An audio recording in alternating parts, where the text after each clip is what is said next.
C'est une habitude que j'ai tous les ans, lors de Vendredi Saint, de faire une prière pour Jésus, pour ce qu'il a vécu. Oui, Seigneur Jésus, toi qui as été jugé, arrêté, d'abord arrêté et jugé arbitrairement et condamné à être torturé et condamné à mort, nous sommes de tout cœur avec toi, qui a souffert comme un être humain, aucun être humain n'a souffert, ou alors c'est vraiment dans des situations épouvantables. Nous pensons à tous ces gens qui sont injustement condamnés, injustement torturés, ou encore à toutes les souffrances que les gens que nous connaissons peuvent endurer. C'est cette injustice qui nous fait rappeler ton nom et ton martyre. Et donc, Jésus, nous souffrons avec toi. Et le soir de cette crucifixion est quelque chose de pénible pour nous tous. Et donc, nous voulons être avec toi et t'accompagner dans ce calvaire. Et nous lisons les quelques phrases que tu as dites avant de quitter ce monde et avant la résurrection. Amen. Donc, nous lirons dans l'évangile de Jean les versets 28 à 30 dans le chapitre 19.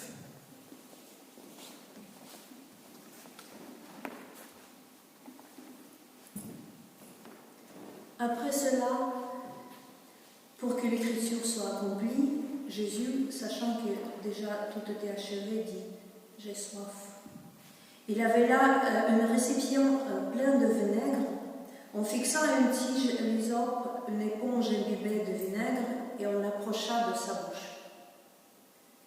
Quand il eut pris le vinaigre, Jésus dit « Tout est accompli ». Puis il baissa la tête et rendit l'esprit.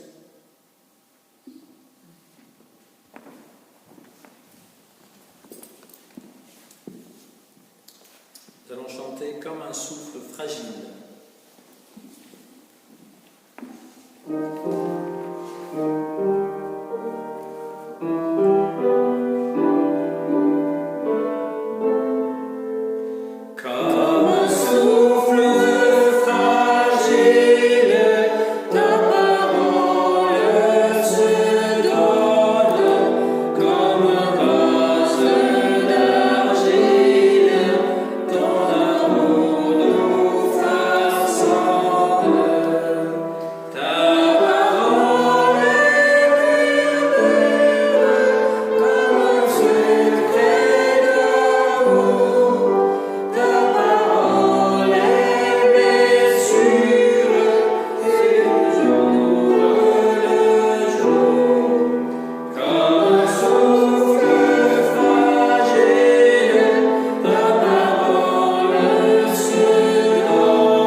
Tout est accompli.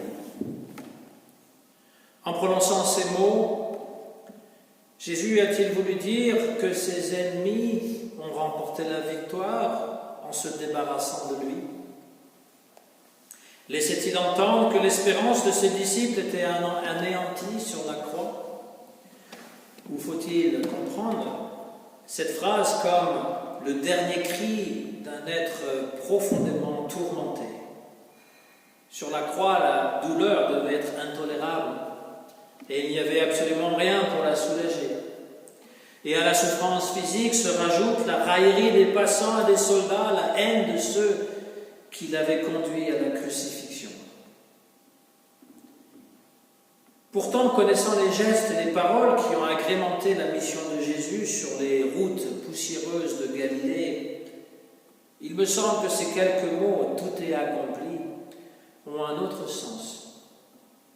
Dieu, Jésus l'a fait connaître comme notre Père, et jusqu'au bout, Jésus n'a fait que démontrer l'amour de ce Père pour nous. Le dessein de Dieu était d'apporter son amour pour toute l'humanité. Et son Fils est descendu sur la terre pour nous dire que nous n'avons plus besoin de rites ou de dogmes, ni même de temples, pour nous sentir connectés avec ce Père céleste. Des hommes et des femmes ont écouté son message et sont même devenus ses disciples.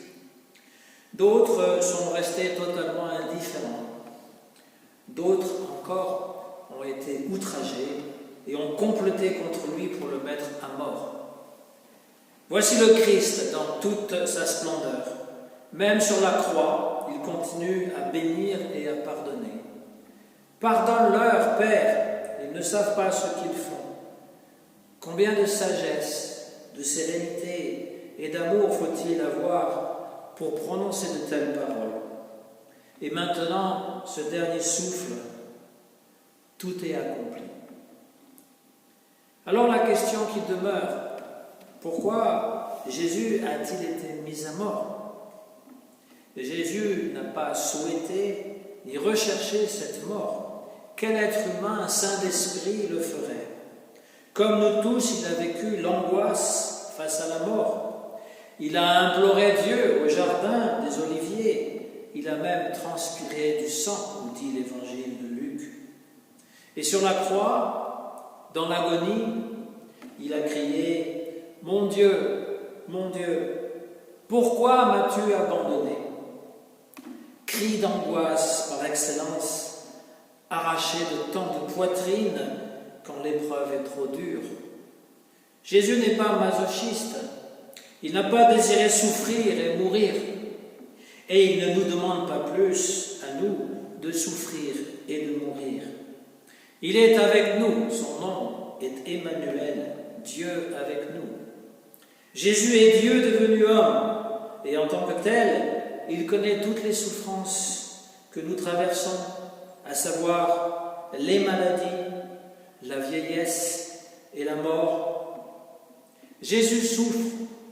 Sa souffrance est comme le craquellement d'une poutre sous un lourd fardeau, écrit Martin Luther dans un de ses commentaires sur la Passion. Jésus souffre, mais il ne souffre pas comme nous souffrons. Il souffre de nous voir souffrir. Mais sa mort, me direz-vous, pourquoi cette mort absurde, affreuse, désolante? Tout au long des siècles, les théologiens n'ont cessé de chercher à comprendre et à interpréter l'histoire de la Passion. Au Moyen-Âge, par exemple, Anselme de Canterbury a défendu l'idée que, par sa mort sur la croix, Jésus avait racheté l'humanité du péché. Il avait satisfait à l'exigence divine. Lui seul, innocent, fils de Dieu, pouvait le faire. Il était donc mort pour nous. Cette interprétation qui fait écho à l'affirmation de Paul que Christ est mort pour nos péchés, c'est-à-dire qu'il a pris sur lui tous les péchés des hommes, est peut-être rassurante pour les pécheurs que nous sommes. Mais rien ne pourra m'ôter de la tête l'idée que cela fait de Dieu un Père sadique qui désire la mort de son enfant.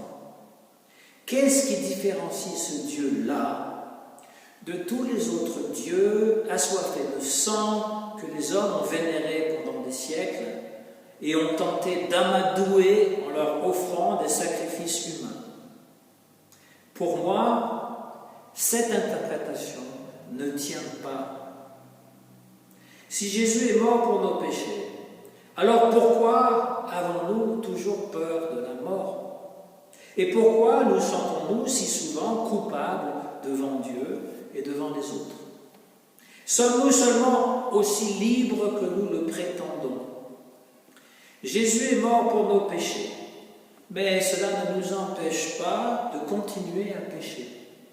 S'il est mort pour nos péchés et que nous continuons quand même à pécher, alors nous le mettons continuellement à mort. Chacun à sa manière continue de crucifier Jésus dans sa propre vie et dans l'Église. Pourquoi donc Jésus a-t-il été mis à mort?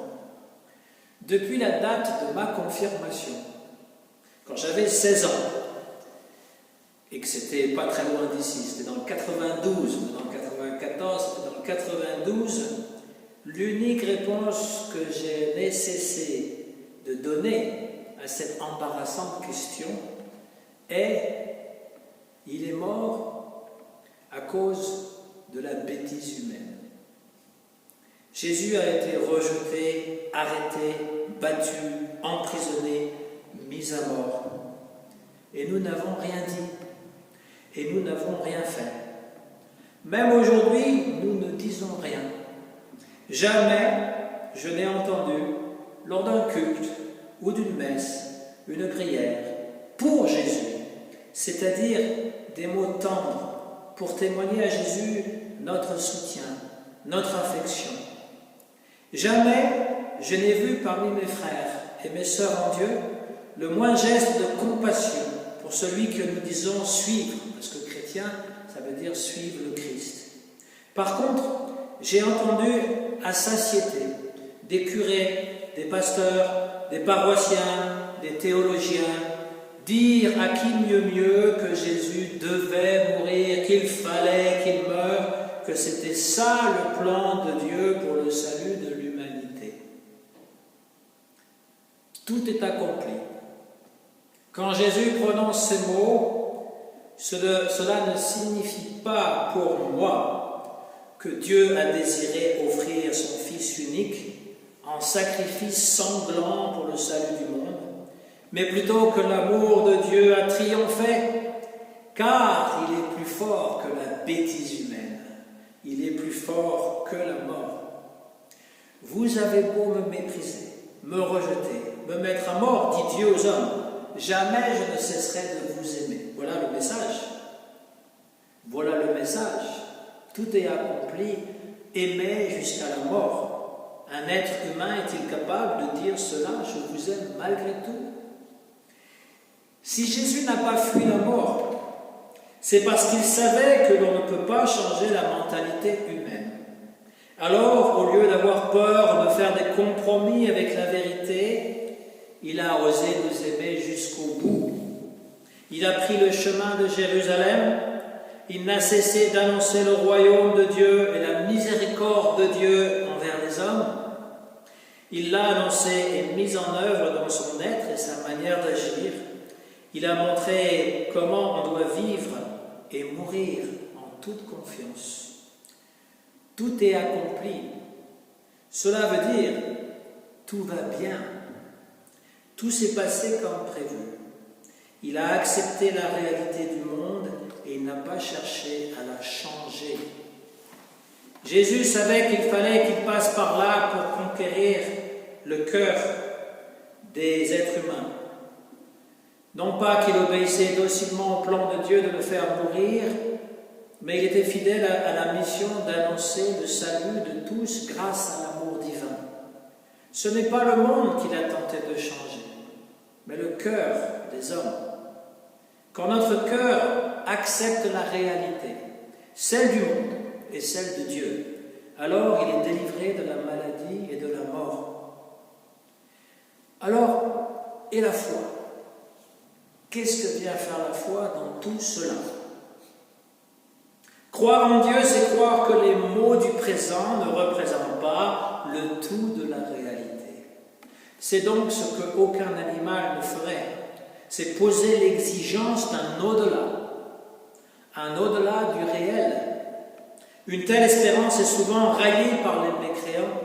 Elle serait le lot des victimes et des faibles, incapables de supporter la réalité de leur sort. Il est vrai que devant un enfant condamné à une mort prochaine, devant cet ami ou cet amour trop tôt disparu, C'est probablement d'abord pour nous que nous croyons à Dieu, parce que nous en avons besoin pour continuer à vivre, ou parce que nous craignons d'être nous-mêmes victimes d'un tel coup du sort.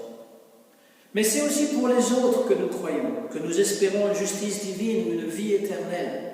Si une telle espérance nous permettait de mieux vivre le manque, de mieux supporter l'absence de l'être cher que la mort a arraché, elle pourrait être lue comme un signe de faiblesse. Mais si ce n'est pas nécessairement le cas, nous pouvons espérer aussi pour l'autre et souffrir tout autant de son absence. Cette forme particulière d'amour, cette espérance pour l'autre, n'est-ce pas au contraire ce que nous avons de plus humain, une façon d'être à la hauteur de notre condition humaine?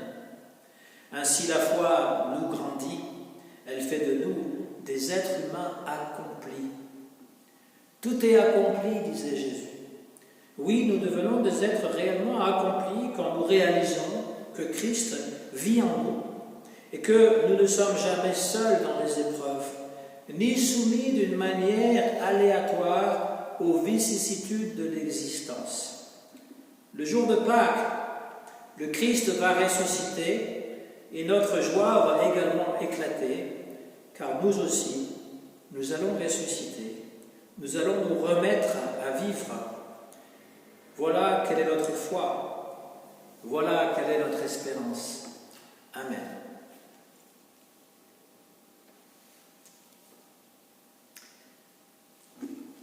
Donc nous allons chanter le, je pense, 614. 614.